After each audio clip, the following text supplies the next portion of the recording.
বন্ধুরা, voice of Bithi channel থেকে আমি মিষ্টি মনি। নিত্য নতুন রোমান্টিক ভালোবাসার গল্প পেতে আমাদের চ্যানেলটি সাবস্ক্রাইব করে পাশে থাকা বেল আইকনটি বাজিয়ে দেবেন। লাইক এবং কমেন্ট শেয়ার করতে ভুলবেন না। ধন্যবাদ। পরে কি হয়েছে? আপনার আর হুনুন লাগবো না। একটা দিব, আমাকে বল। মায়ের লইয়া থানাতে গেছি মাত্র। মায়ের একটা পুলিশ খারাপ খারাপ কথা বলে আর আমারে দুইটা থাপ্পড় মারে। আমারে কই আমার মা নাকি বেশ্যা, তাই আমাকে কোনো বিচার হইব না। রাফির চোখ দুইটা লাল হয়ে আসছে, মনে হচ্ছে সে পৃথিবীর সবচেয়ে হিংস্র। রাফির চোখ লাল দেখে মুন্না বলে, ভাই আপনার চোখ এমন লাল হইয়া রয়েছে কেন? শোন, পুলিশ কোনো বিচার করবে না। তুই কি ওই দিনের লোকগুলোকে চিনতে পারবি? পারুম না কেন, এখনো তো দেখা আইছি, দোকানে পরে বইসা আইছিল। মুন্নার কথা শুনে রাফি উঠে দাঁড়ায় আর বলতে থাকে, আমাকে নিয়ে চল দোকান পারে।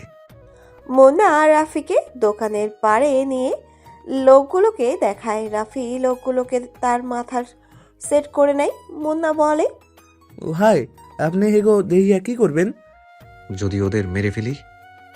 আপনার যে না শরীর, হেরে একটা মারলে আপনারই আর পাওয়া যাইব না। আর হেগোটাই সবগুলি থামে আমি দেখছি। রাফি আর কিছু না বলে সে তার গন্তব্যের দিকে অগ্রসর হয়। রাজ, আমি চিন্তা করছি তুমি রাফসান ও রাফিনের কেসটা দেখো, আর ফারাদ স্যারকে বলে সিবিআই অফিসার রিফাতকে দিয়েও হ্যাকার টিমটা ধারাতে বলবো। রাজ ও মেহেরাব দুজন সামনাসামনি বসে আছে। হঠাৎই মেহেরাব এই কথাটা বলে ওঠে। রাজ প্রতি উত্তরে বলে ওঠে, জি স্যার, আমি ওদের দুজনের একটা আর্টিকেল পড়েছি। ওদের মাস্টার মাইন্ড দিয়ে ওদের ধরবো। মেহেরাব রাজের একটা জিনিস লক্ষ্য করছে, যে রাজ সবসময় তার হাতের মধ্যে দুইটা মার্বেল নিয়ে ঘোরাঘুরি করে, কিন্তু এমন তো করে রাফিন। তবে না, রাজ হতে যাবে কেন? মেহেরাবের মাথায় বুদ্ধি আসে যে ওই দুইটা মার্বেলের ফিঙ্গারপ্রিন্ট আর রাজের ফিঙ্গারপ্রিন্ট চেক করবে, দেখবে মিলে কিনা। ওকে স্যার, তাহলে আমি এখন আসি। মেহেরাব সেখানে বসে বসে ভাবতেছে সে কি এই রহস্যের উন্মোচন করতে পারবে। রাত 1:50। সানি আশিক জিসান মদের আড্ডা থেকে আসছিল। হঠাৎ সামনে দেখতে পাই কে যেন রাস্তার মাঝে বাইক নিয়ে বসে আছে। পরনে তার কালো পোশাক, বাইকের ওপর আরাম করে বসে বসে সিগারেট টানছে। জিসান যে আগন্তুকের বাইকের সামনে যে হর্ন বাজায়, কিন্তু আগন্তুক বাইক থেকে নামে না। দেখে সানি নেমে আগন্তুকের থেকে সিগারেটটা নিয়ে টানতে থাকে আর বলতে থাকে, কি সমস্যা তোর? রাস্তার মাঝে বাইক নিয়ে বসে আসিস, সামনে থেকে সর, এখন কোনো ঝামেলা করবো না। কথাটা বলে সানি বাইকে যেয়ে বসবে এমন সময় আগন্তুকটা হাসতে হাসতে বলতে থাকে আর বলে, কিরে, চলে যাস কেন? আসছিলাম তো তাদের সাথে একটু খোশ গল্প করতে। এই মাঝরাতে তোর সাথে বসে বসে গল্প করবো আমরা। সর সামনের থেকে, এত রাতে এখানে ঝামেলা করতে চাই না। এই কথা শুনে আগন্তুকটা হো হো করে হেসে বলে ওঠে, রাতের আগন্তুক তো শুধু রাতেই গল্প করার জন্য আসে। দিনের বেলা তাদের অস্তিত্ব থাকলেও মানুষের ভিড়ে চেনা যায় না। তাই চাচ্ছিলাম আর কি তোদের সাথে একটু গল্প করতাম বলে আবার হাসতে থাকে।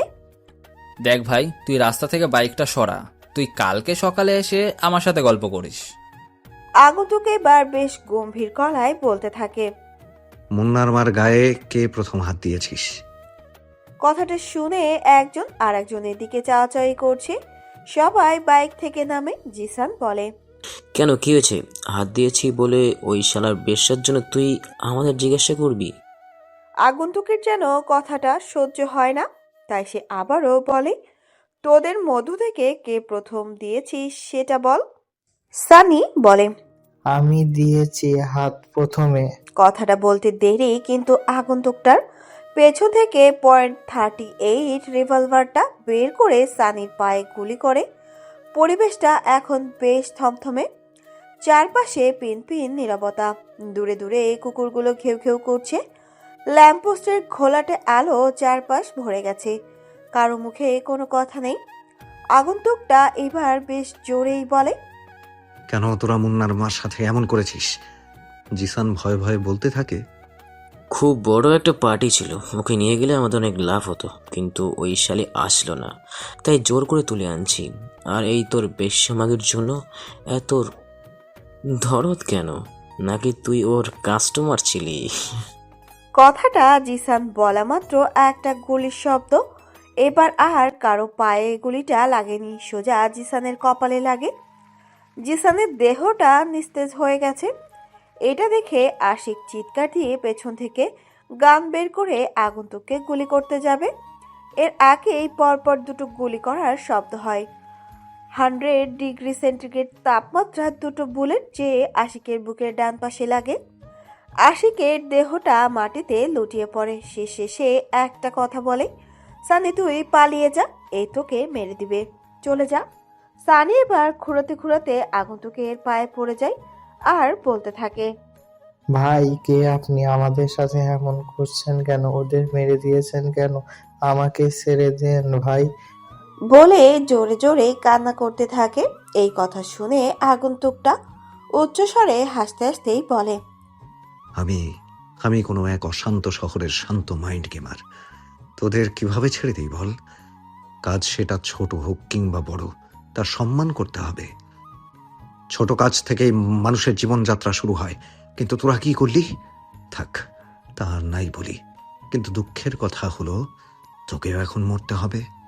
সানি এবার বলে, ভাই আমি এই শহর থেকে চলে যাব, আমাকে মাফ করে দিন দয়া করে।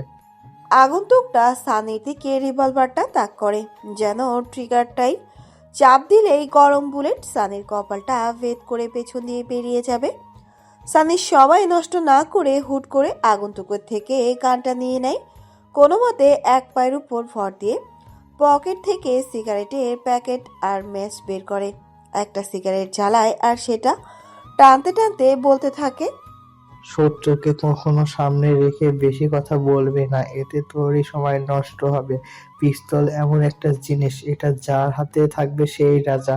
শোন, এতক্ষণ কান্নাকাটি করার একটাই কারণ, তোর সময় নষ্ট করা আর মাথাটাকে একটু চাপমুক্ত করা। তোর উপরে যাওয়ার সময় চলে এসেছে। বলেই সানি আগন্তুকের মাথায় তাক করে। কিন্তু অবাক করার বিষয়, আগন্তুকটা জোরে জোরে হাসতে থাকে। সানি রেগেই বলে, কিরে এমন পাগলের মতো হাসছিস কেন? ভয় পেয়ে পাগল হয়ে গেলে নাকি? আগন্তুকটা ঠোঁটের কোণায় হাসি রেখে বলে, শোন, তোকে একটা কথা বলি। বুদ্ধিমানেরা তখন কথা বলে যখন তাদের কিছু বলার থাকে। বোকারা কথা বলে কারণ তারা ভাবে তাদের কথা বলতে হবে। তেমনই তোর সাথে একটু মাইন্ড গেম খেলবো। সানি আর সময় নষ্ট করতে চায় না, তাই সে ট্রিগারের চাপ দেয়, কিন্তু কোনো গুলি বের হলো না। 2-3 বার চাপ দিচ্ছে, কাজ হচ্ছে না।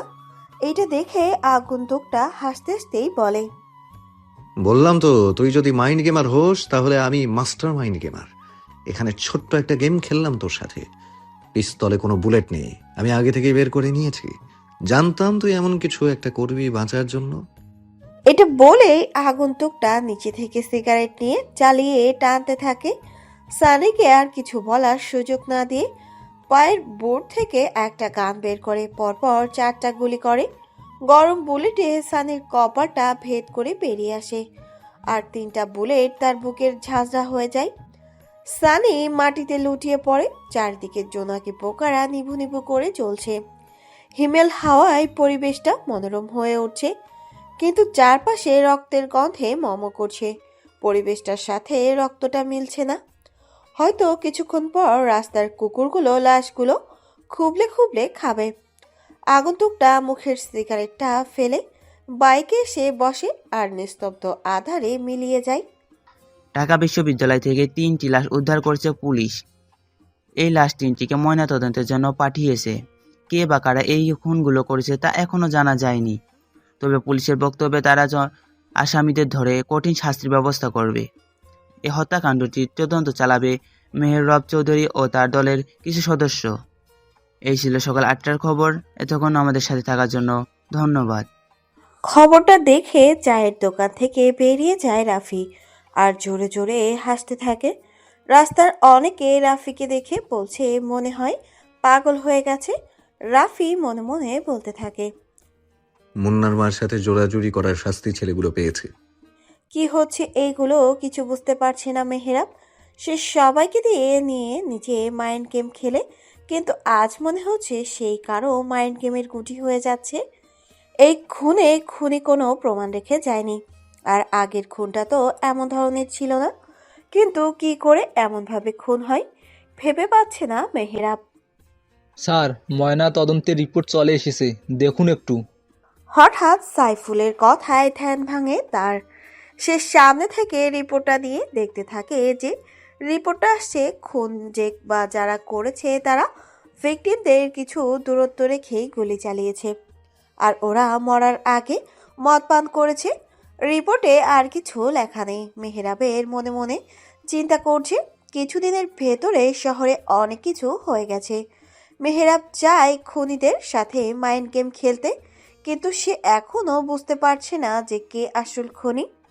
আজ ভার্সিটিতে এমন একটা ঘটনা ঘটার জন্য পুলিশের কড়া নির্দেশ যে অর্ধেক ক্লাস করিয়ে ছুটি দিতে।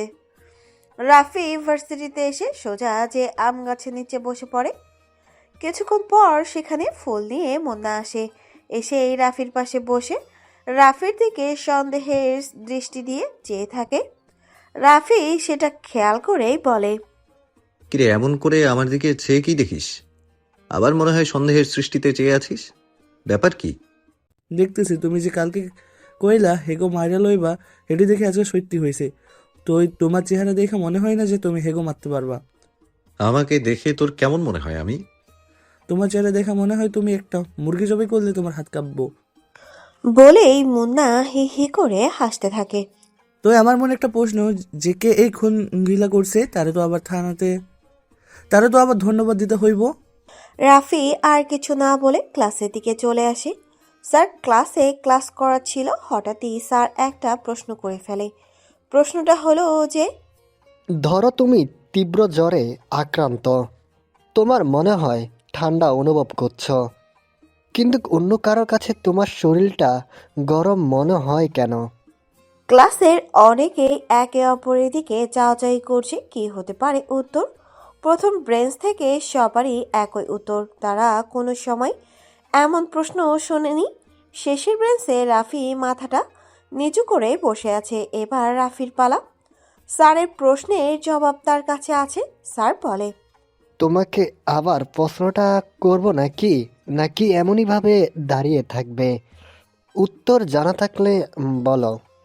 রাফি মাথাটা নিচু করেই বলতে শুরু করে, স্যার, প্রশ্নটা সবার কাছে কঠিন মনে হলেও আমার কাছে মনে হচ্ছে সহজ। তীব্র জ্বরে আক্রান্ত ব্যক্তির শরীরের তাপমাত্রা পরিবেশের তাপমাত্রা অপেক্ষা বেশি থাকে, যার কারণে শরীর থেকে তাপশক্তি পরিবেশে সঞ্চারিত হয় এবং নিজের ঠান্ডা অনুভব হয়। কিন্তু অন্য কেউ জ্বরে আক্রান্ত ব্যক্তির সংস্পর্শে আসলে তার শরীরে তাপ প্রবাহিত হয়, যার ফলে আমাদের কাছে এমন মনে হয়। এটা বলে রাফি থামে, মাথাটা উঁচু করে দেখে অনেকেই অবাক দৃষ্টিতে চেয়ে আছে। স্যার বলে, সঠিক উত্তর। আশা করি আরো ভালোভাবে পড়াশোনা করবে। রাফি ছেলেটা অন্যরকম, সবাই তাকে অনেক অপমান করে, কিন্তু সেই সব মাথা পেতে নাই। সবাই ক্লাস করে বের হয়ে যায় আড্ডা দেওয়ার জন্য। আর ক্লাস হবে না আজ, কিছুক্ষণ পর ছুটি হয়ে যাবে। তাই নুসরাত, স্নেহা, রিয়া, সামিয়া, সজীব, হৃদয়, সোহাগ, আয়ান, রিয়াজ বসে আছে গাছতলায়। আয়ান খুব ভালো গান গাইতে পারে, তাই সে গিটার দিয়ে সুর তুলতেছিল। এমন সময় সামনে দিয়ে রাফি চলে যেতে থাকে। সজীবের হাতের ইশারায় আয়ান গিটার বাজানো বন্ধ করে। সজীব রাফিকে উদ্দেশ্য করেই বলে, এই রাফি না সাফি কি যেন নাম তোর, যাই হোক এদিকে আয়। রাফি চাচ্ছিল না আজ ওদের হাতে র্যাগ হতে, তাই সে পাশ কাটিয়ে চলে যাচ্ছিল। তখনই সজীব তাকে ডাক দেয়। বাধ্য হয়ে রাফি ওদের সামনে আসে। কিরে, তোকে না একদিন বলছিলাম বড় ভাইদের সালাম দিতে? আসসালামু আলাইকুম ভাইয়ারা আর আপুরা। সবাই জবাব দেয়। এবার রিয়া বলে, সজীব চলো আজ খ্যাটটার সাথে একটা গেম খেলি। খেলবো পরে, এখন তুই বল, তুই নুসরাতদের বাড়িতে থাকিস কেন? রাফি সোজা উত্তর দেয়, আঙ্কেলই আমাকে থাকতে দিয়েছে তাই থাকি, উনি যেদিন বলবে আমি সেদিনই চলে যাব। এটা বলতে দেরি, কিন্তু রাফির বাম গালে একটা চর পড়তে দেরি হলো না। রাফির কথাটা শুনে সজীব দাঁড়িয়ে চর মারে। এটা দেখে রিয়াজ বসা থেকে উঠে দাঁড়ায়, কিন্তু রাফির চোখের ইশারার কারণে কিছু বলতে পারে না। সবাই এটা লক্ষ্য করছে যে রিয়াজ রাগ করেই উঠে দাঁড়িয়েছিল। এখন এর সাথে খেলা শুরু করব, কি দেওয়া যায়? এখন আমাদের সামনে দিয়ে প্রথম যে মেয়ে যাবে তাকে এই খ্যাটটা প্রপোজ করবে। রাফি মাথাটা নিচু করে আর চোখে রিয়াজের দিকে তাকায়। রিয়াজ বলে, হেই, এগুলা বাদ দাও, পরেও পারবে। এছাড়া আমরা তো এখন অয়নের গান শুনবো, বাদ দাও তোমরা, এই যাও তুমি। সবাই দেখতে পাচ্ছে রিয়াজ কথাগুলো বলতে বলতে থেমে গেছে। মনে হচ্ছে সামনে কোনো আতঙ্ক দাঁড়িয়ে আছে। রিয়াজের চোখে ভয় বিরাজ করছে, যা সবাই দেখতে পারছে, কিন্তু সবার মাথায় আসছে না যে রিয়াজ রাফিকে দেখে ভয় পাবে কেন। খ্যাত ছেলেটাকে রিয়াজ ভয় পাবে সবাই ভাবতে থাকে। রাফি মাথাটা নিচু করে মুচকি একটা হাসি দেয়। সবাই দেখতে না পেলেও নুসরাতের চোখ এড়ালো না। নুসরাত ভাবতে থাকে ছেলেটা তো খুবই রহস্যময়ী। এর মধ্যে সজীব বলে, রিয়াজের পরে গান শুনতে পারবো। এখন ক্ষেতটা প্রপোজ করবে। এই দেখ, জান্নাত আসছে, যা তুই যে প্রপোজ করবি। জান্নাত নুসরাতদের সাথে একই ক্লাসে পড়ে। তার বাবা রাজনৈতিক দলের নেতা। জান্নাত তৃতীয় বর্ষের ক্লাস টপার এবং খুবই ভদ্র আর রাগী মেয়ে, তাই কোনো ছেলে তার পিছু লাগে না ভয়ে। রাফি মাথাটা উঁচু করে একবার জান্নাতের দিকে তাকিয়ে মাথাটা নিচু করেই বলে, ভাইয়া আমাকে অন্য কিছু দেন, এটা আমি করতে পারবো না। যা বলছি, নয়তো আজ তোর এমন অবস্থা করব তুই ভাবতে পারবি না। ওই দিন তো ভার্সিটি সবাই তোকে খালি গায়ে দেখছে, আজ কিন্তু রাস্তার সবাইকে দেখাবো। তবুও রাফি তার নিজের জায়গা থেকে সরে না। এটা দেখে সজীব রাফির শার্টের কলার ধরে টানতে টানতে গেটের দিকে নিয়ে যাচ্ছে। সবাই তাদের পিছু পিছু যায় দেখতে সজীব রাফির সাথে আজ কি করে, কিন্তু কেউ সজীবকে থামাতে পারবে না। রাফির মনে হচ্ছে এই সময় তাকে কেউ যদি বাঁচাতো তাহলে, কিন্তু কেউ তাকে বাঁচাতে আসবে না, কারণ সে গরিব খ্যাত। রাফি একটা দীর্ঘশ্বাস ফেলে সামনের দিকে এগিয়ে যায়। সবাই ব্যস্ত। রাস্তায় এসে দেখে কিছু পুলিশ তদন্তের জন্য ইনফরমেশন খুঁজতেছে, আর একটা অফিসার গাড়িতে হেলান দিয়ে মাথাটা ওপরের দিকে করে তাকিয়ে আছে, হাতে তার জ্বলন্ত সিগারেট। এই, তুমি এই ছেলেকে এভাবে রাস্তায় শার্টের কলার ধরে টানছো কেন? রাফিকে যখন সজীব এভাবে ধরে রাস্তায় নিয়ে আসতেছিল তখনই পুলিশ অফিসারটা সজীবকে কথাটা বলে। রাফি পুলিশ অফিসারটাকে দেখে স্বস্তির নিঃশ্বাস ফেলে। রিয়াজ এগুলো দেখতে না পেরে সেখান থেকে চলে আসে। এবার সজীব বলে, আপনাকে বলতে হবে, আমার যা ইচ্ছে আমি তাই করব। আপনারা আপনাদের কাজে মন দিয়ে এগুলো না দেখলেই হবে। এটা বলে একটা হাসি দিয়ে রাফির শার্টের বোতামগুলো খুলতে যাবে, তখনই পুলিশ অফিসারটা সিগারেট টানছে আর দেখতেছিল সজীব কি করে রাফির সাথে। কিন্তু সজীব যখন রাফির শার্টের দুইটা বোতাম খোলে 3 নম্বরটায় হাত দিবে, তখনই কেউ সজীবের হাতটা ধরে টান দেয়। সবাই সেদিকে তাকিয়ে দেখে পুলিশ অফিসারটা সজীবের হাতটা টান দিয়েছে। সজীব এটা দেখে তার হাতটা ছাড়িয়ে অফিসারের কলার টান দিয়ে ধরে। সবাই অবাক হয়ে চেয়ে আছে সজীবের দিকে। কি করে সে পুলিশ অফিসারের কলারের হাত দিয়ে? সজীব কিছু বলার আগেই অফিসারটা সজীবকে সজোরে একটা চড় মারে। চড় খেয়ে সজীব নিচে পড়ে যায়। অফিসার সাইফুলকে ডাক দিয়ে বলতে থাকে, এই বেয়াদব ছেলেটাকে থানায় নিয়ে চলো। এইটা শুনে সজীব বলতে থাকে, কার এত বড় সাহস আমাকে লোকাবে ঢোকাবে? আমি মেয়ের ছেলে, আমার বাবা জানতে পারলে তোদের কাউকে ছাড়বে না। অফিসার আবারও সজীবকে টেনে তুলে চড় মারে। অনেকেই এমন দৃশ্য দেখে অবাক হয়ে রয়েছে, কেন একটা খ্যাত ছেলের জন্য অফিসারটা এমন করলো। রাফি তার শার্টের বোতামগুলো লাগিয়ে চোখের চশমাটা ঠিক করে অফিসারের দিকে তাকিয়ে একটা মুচকি হাসি দেয়। নুসরাত ভাবতেও পারছে না রাফির সাথে এমন হওয়াতে পুলিশ তাকে নিয়ে চলে যাবে, আর এটাও দেখছে যে রাফি অফিসারটার দিকে চেয়ে মুচকি হাসি দিয়েছে। নুসরাত ভাবছে কে এই রাফি, আবার সময়তে সময়তে মুচকি হাসে। পুলিশগুলো সজীবকে নিয়ে সেখান থেকে চলে যায়। রাজ, তুমি কাকে ধরে এনেছো? তা কি তুমি জানো? এই ছেলেটার কি ক্ষমতা তা কি তুমি জানো? রাজ মুচকি হাসি হেসে জবাব দেয়। সে কে বা তার কি ক্ষমতা তা আমার জানার প্রয়োজন নেই। আমি কে সেটা ওর বোঝা উচিত ছিল। মেহরাব রাগান্বিত হয়ে বলে, দেখো, ছেলেটা আমাদের সিটি কর্পোরেশনের মেয়র শহীদ হোসেনের ছেলে। তাকে ধরে আনার জন্য তোমাকে অনেক ঝামেলা ফেস করতে হবে। এর চেয়ে ভালো ছেলেটাকে ছেড়ে দেই। রাজ একটা মুচকি হাসি দিয়ে বলে, সব ঝামেলা সামলাতে আমি প্রস্তুত। মেয়র নিজে এসে যতক্ষণ না পর্যন্ত ছাড়িয়ে নেবে ততক্ষণ তাকে আমি আটকে রাখবো। সালাম আলাইকুম। হ্যালো বন্ধুরা, কেমন আছো তোমরা সবাই? আশা করছি তোমরা সবাই ভালো আছো, সুস্থ আছো। এম রোহিত, ভয়েস অফ বিতি চ্যানেলের পক্ষ থেকে এডিটর। গল্পটি কেমন লাগলো অবশ্যই কমেন্ট করে জানাবেন। এই যে বন্ধুরা, ভয়েস অফ বিতি চ্যানেলে যদি নতুন হয়ে থাকেন তাহলে প্লিজ সাবস্ক্রাইব করে বেল আইকন বাজিয়ে রাখুন, যাতে আপনাদের পরবর্তী গল্পের নোটিফিকেশন সবার আগে আপনি পান।